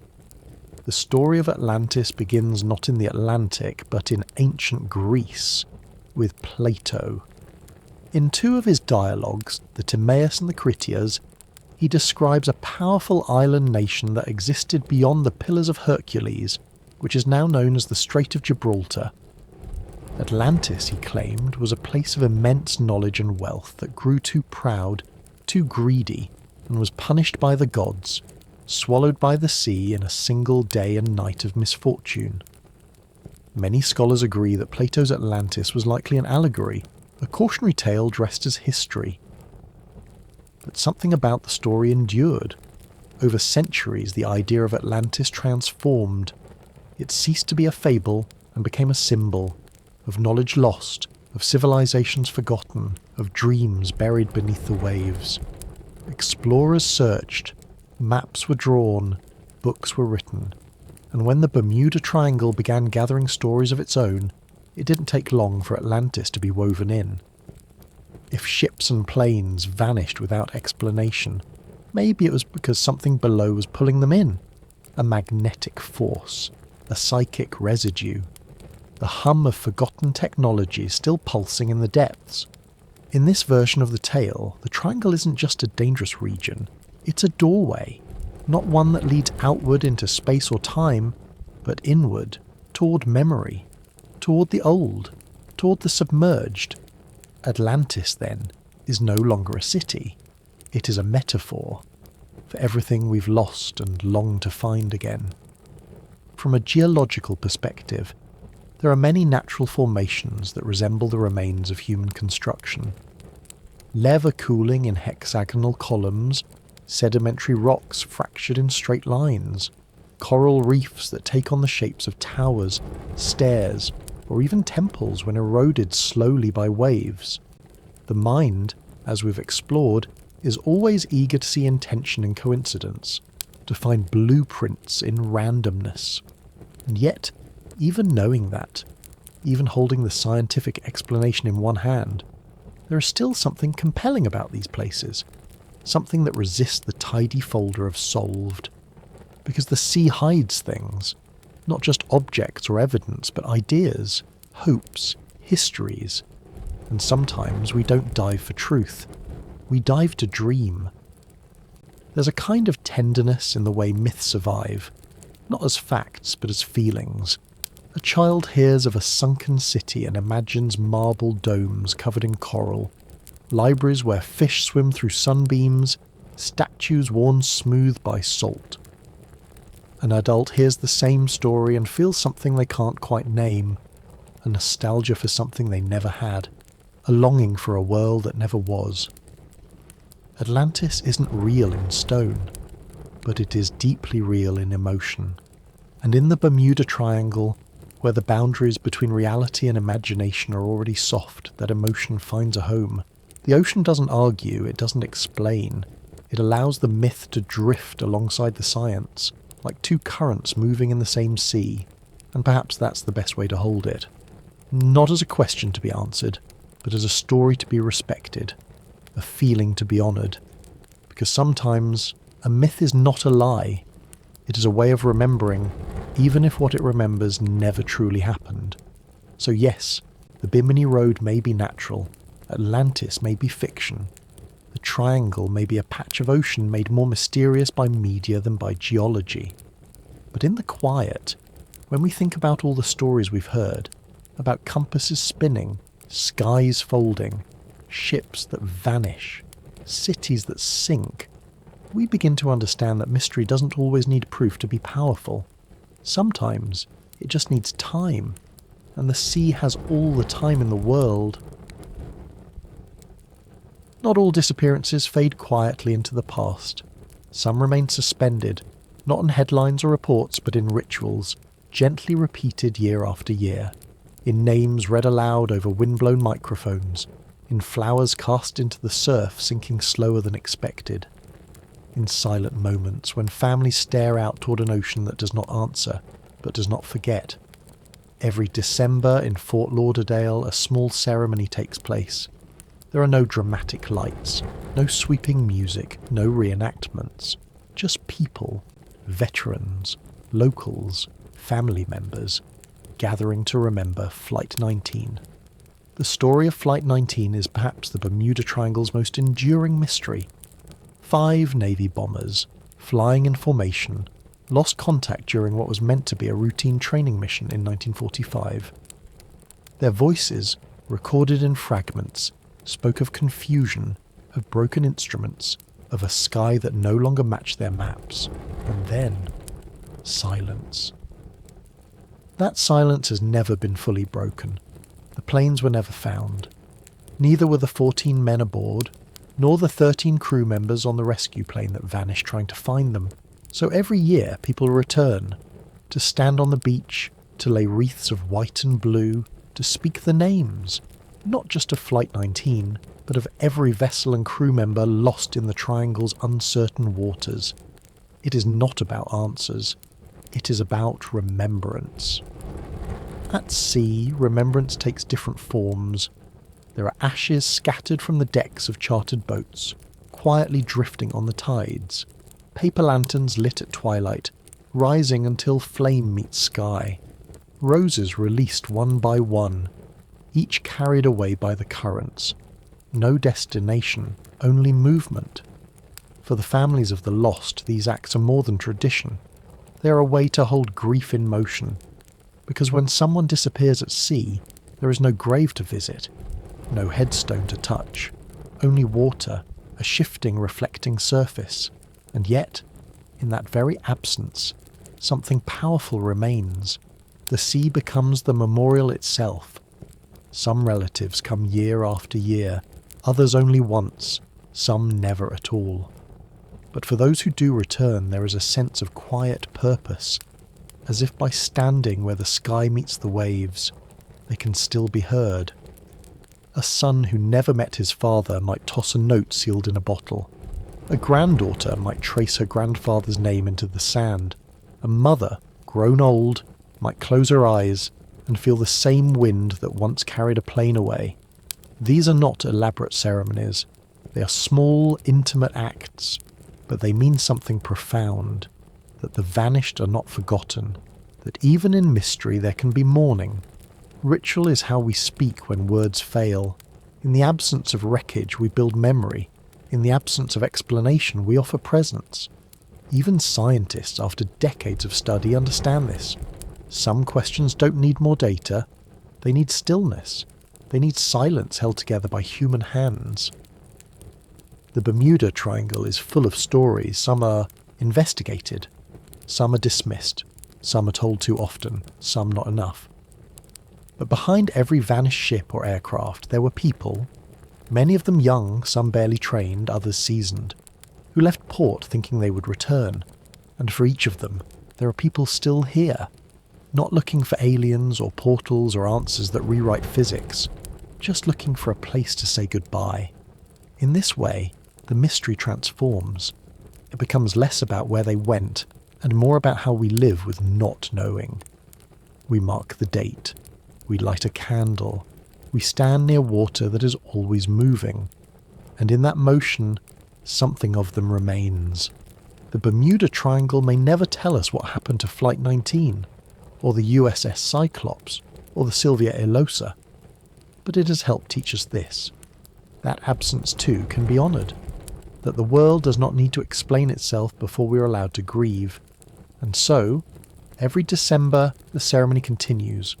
A few more chairs, a few new faces, the same ocean, the same horizon. No answers, but not silence. Not really. Just the sound of names carried out on the wind, and the soft hush of waves, repeating them back.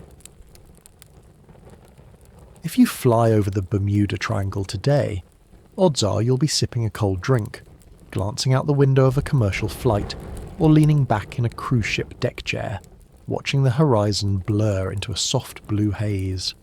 There is no tension in the air, no quiet music building beneath the waves, just families planning day trips, divers suiting up for coral reef adventures, tourists flipping through guidebooks, looking for the best conch fritters in Nassau. It's one of the quiet paradoxes of the Bermuda Triangle, that for all its mystery, all its disappearances and whispered stories, it has also become a gateway to vacation. Not avoidance, not fear, but delight. The region includes some of the most popular travel destinations in the Atlantic. Bermuda, with its soft pink beaches and limestone cliffs. Puerto Rico, rich in culture, food, and colonial architecture. The Bahamas, with turquoise waters and bustling resort towns. Florida's coastline from Fort Lauderdale to the Keys, where people board cruises bound for open ocean with excitement, not hesitation. This area sees millions of travellers each year, And while some may carry a passing curiosity about the Bermuda Triangle, most don't even notice when they've entered it. The flights are normal, the skies are ordinary, the sea is calm. And so, the story of danger begins to dissolve, not through contradiction, but through routine. On travel forums you'll find scattered mentions of the triangle, often tucked between sunscreen recommendations and dolphin tour reviews. Some visitors make jokes. Hope we make it back. Others ask sincerely, is it safe to fly over the triangle? Most replies are matter of fact. Yes. It's just ocean. There are even travel packages that lean into the legend. Bermuda Triangle boat tours, where guides recount the stories with a mix of theatrical flair and factual grounding. Some excursions offer GPS readings, old maps, even compass demonstrations. The fear, if present, is playful. The myth becomes part of the ambience, like pirate flags in a beach bar. Symbolic, but no longer taken seriously. And yet, beneath that casualness, the triangle remains present. Not in danger, but in tone. In the way people still pause when the plane hits turbulence. In the way someone might stand a little longer at the rail of a cruise ship, staring at the horizon, wondering what's just beneath, even if they laugh it off, even if they don't believe. Because belief isn't required for a place to hold story. Some travellers report small oddities, a phone battery draining faster than expected, a watch losing a few seconds, a feeling of mild disorientation when snorkeling too far from shore. None of it verifiable, none of it especially unusual, but still strange enough to remember. And maybe that's part of the triangle's endurance, not the large events, but the small ones. The moments that feel just slightly out of sync. The way the ocean can seem deeper than it should. The way time passes differently on the water. The way silence sounds fuller when surrounded by waves. For the locals, those who live year-round in Nassau and Bermuda and Key West, the triangle is mostly background noise. It's something tourists bring up, not something that shapes daily life. Fishermen, pilots, port workers, they navigate these waters without drama. Their maps are clear. Their instruments work. If asked about the legend, some might shrug, others might smile, a few might share a family tale, or a moment when the radio crackled strangely during a storm. But for most, the Bermuda Triangle is not a threat. It is a branding problem, or perhaps a branding opportunity. Because even myth can become economy, and that too is fascinating. The way mystery becomes merchandise. Fear becomes feature. You can now buy triangle-themed shirts, mugs, even candles. The once feared region now helps sell room nights and snorkeling trips. It's not cynical. It's just transformation. A shift from peril to play. But this doesn't diminish the deeper story. It only shows how flexible stories can be. The Bermuda Triangle isn't frozen in meaning. It evolves with its visitors. For some, it's a place of grief. For others, a place of beauty. For most, it's a stop on the itinerary. A location with good weather and smooth water, occasionally glanced at with a raised eyebrow, but mostly enjoyed. And in that contrast, something lovely appears, that a place can hold both legend and laughter, both loss and leisure. That mystery doesn't always darken a place. Sometimes it brightens it, makes it shimmer just a little more under the sun. The triangle doesn't have to be dangerous to be meaningful. Its meaning can shift, can stretch, can welcome swimmers and scientists alike. And maybe that's the most human thing of all, to take a place once feared and turn it into a destination. To take a story of vanishing and shape it into a memory of arrival, to keep wondering, even while on vacation. There is something gently radical about leaving a question unanswered, about looking at a mystery, with all its edges softened by time, its shadows faded by repetition, and deciding not to chase it further, not to demand clarity, but simply to sit beside it. To say, this is a story that doesn't need an ending.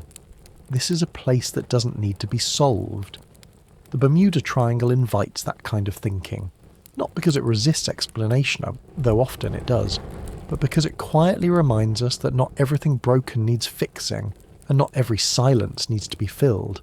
Science has given us plenty of tools to approach the triangle.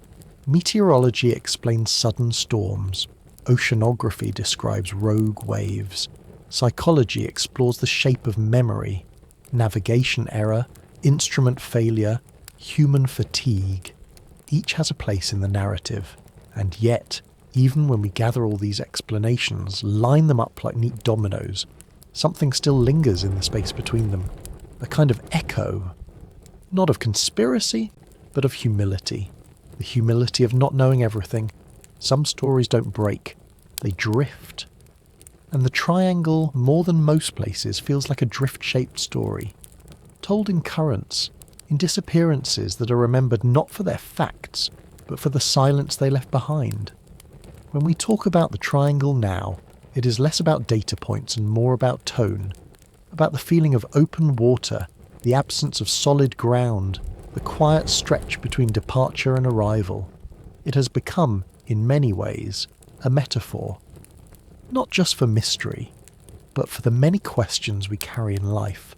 The ones about meaning, about direction, about the things we thought we understood, until they changed. To move through the triangle is to move through a kind of story space, not one bound by coordinates, but by a mood, a soft uncertainty, a gentle reminder that some truths are too large to hold all at once, and maybe that's what keeps us coming back, not the thrill of fear or the hope of discovering something new, but the chance to dwell, however briefly, in a place where explanation is not the priority, where wonder is enough, where the lack of an answer feels strangely complete. Think of all the places we try to solve, the patterns we press into history, the need to turn every unknown into a known. It's part of what makes us human, that desire to make maps, to draw borders, to close circles.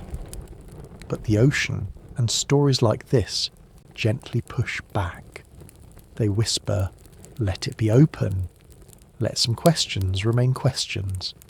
Let some places be shaped not by what we find in them, but by how they make us feel. Not every story has a moral. Not every vanishing has a cause that can be boxed and labelled.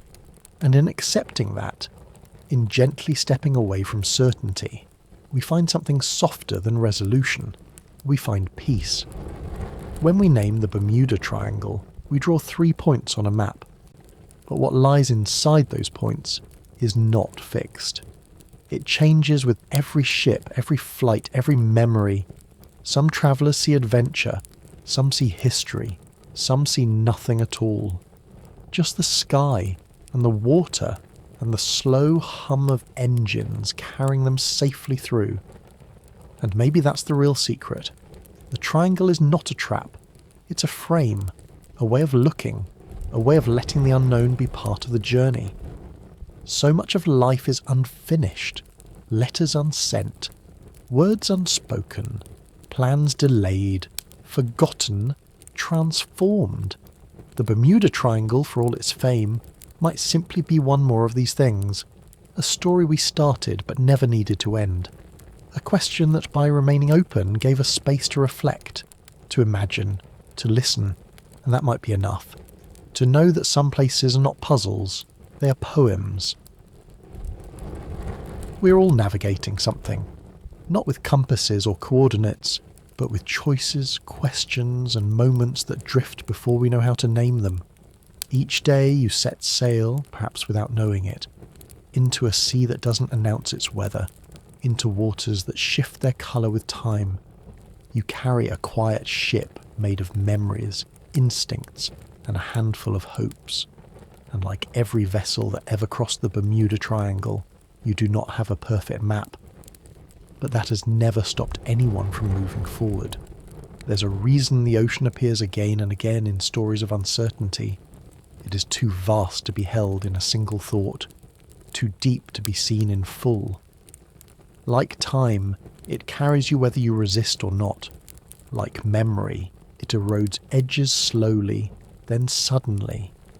And like life itself, it is full of movement that doesn't always feel like progress. Some days you drift, some days you row, some days the wind decides for you. The Bermuda Triangle, with all its legends and questions, is not just a stretch of water where strange things happen.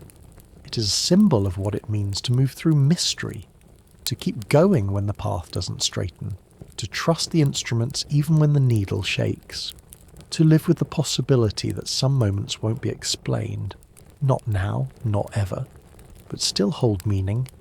You may never fly a Navy bomber, you may never captain a cargo ship through storm-pierced skies, but still, you understand the feeling of being a small dot on a large map. You know what it means to have direction, and to lose it briefly. You know what it's like to ask, am I still on course, and not receive an immediate answer? This too is navigation, not through place but through presence. Sometimes we measure a journey by where it ends, but often the most important movements happen between the beginning and the destination, in the in-between waters where the waves don't announce your progress but your heart does. You feel it when you're growing, when you're choosing without knowing, when you're letting go of a shore you've outgrown without yet seeing what the new one looks like. And in those moments, the ocean inside you echoes the one outside. Vast, alive, unfinished. We spend so much time trying to reach conclusions, as if every question is a tunnel with a solid wall at the end labelled truth. But the Bermuda Triangle reminds us, gently, persistently, that some questions are meant to stay open, not because they can't be answered, but because the asking itself is where we grow. You don't need to know what's at the centre of the triangle to feel the shape it leaves in you. Just like you don't need to solve every mystery in your life to live it fully, to love deeply, to rest honestly. And maybe, if we look closely, the ships that vanished, the stories left floating without resolution, are not warnings, but companions. They remind us that we're not the first to be uncertain, not the first to lose signal, or feel off course, or pause mid-journey and wonder if the stars are leading anywhere at all. They remind us that mystery is not absence, it's presence, without clarity. And presence, even in confusion, is still a kind of arrival. So tonight, as your eyes grow heavy and your thoughts begin to quiet, imagine this. You're not on land, but gently afloat. The air is soft, the waves slow. The stars overhead are distant but familiar. You do not know exactly where you're going. But that's all right. The ocean doesn't ask you to know. It only asks you to listen, to feel the shift of water beneath your vessel, to trust that motion is still motion, even when the direction is unclear, to let yourself rest, not because you've reached the end of the map, but because you've learned to float inside the unknown. The Bermuda Triangle will continue to carry its questions, and so will you. That's what makes both of you beautiful, not the certainty, but the courage to continue moving, to navigate not with perfect instruments, but with a quiet belief that you will find your way, or at the very least find meaning in the journey itself. The fog rolls in gently, like a thought that doesn't need to be finished. It drapes itself across the water, softening edges, muting sound. You're still afloat, not stranded, not adrift, but simply suspended, no longer searching, no longer steering, just letting the sea hold you, and that's enough. Not every journey needs a visible shore. Some end in stillness, in a pause that becomes peace. Sleep, little vessel, in the fog. The Bermuda Triangle never asked to be solved. It asked only to be noticed, to be heard in the quiet after questions, a place drawn not in ink but in uncertainty, a triangle of stories, of longing, of letting go, and now at the edge of those stories. Here you are, resting not in answers but in something more generous, the hush that follows wonder. Let your thoughts settle, like sand drifting downward in a glass of water. Let your breath become the tide, in and out. The ocean will remember for you. You're not lost. You're not forgotten. You're not adrift in emptiness. You're part of something vast and alive. A question still being asked by the stars, a note in the song of motion, a thought within the memory of the world. The Bermuda Triangle, for all its mystery, is not a threat. It is a mirror. It reflects what we bring to it, our stories, our fears, our hopes for meaning. And sometimes, in that reflection, we find that what we feared was never the unknown, but the silence that came after. But even that silence is not empty. It hums, it holds, like sleep. Tonight you are not the navigator. You are the vessel. Let the waves carry you. Let the fog wrap around your thoughts like a blanket. Let the stars drift slowly above, blinking not with urgency, but with quiet patience. There is nothing you need to solve right now, nothing to answer, nothing to finish, only breath, only stillness, only this. You're not a problem waiting to be resolved. You're a process, slow, unfolding, beautiful in its becoming. Like the sea, you don't have to explain your depths to be worthy of wonder. So if you're still awake, feel free to let go now. Let your body grow heavy. Let the thoughts loosen their grip. You're not being left behind. You're being held, gently, quietly, by a universe that does not need you to arrive, only to be. Remember the triangle not as a place of danger, but as a symbol of the parts of ourselves that we still don't understand, the questions we carry, the stories we inherit, the moments that vanish without explanation but never really disappear. You are part of that mystery. You are part of its telling. And the telling continues, even as your eyes close. So sleep, little vessel in the fog. Let the waves speak in your place. Let the stars finish the sentence you forgot. Let your thoughts become slow-moving currents, edgeless and calm. There is no storm tonight, no signal to lose, no map to follow. Only this moment, only this sea, and it is kind, and it remembers. Sleep well. You're a quiet question carried gently by the tide.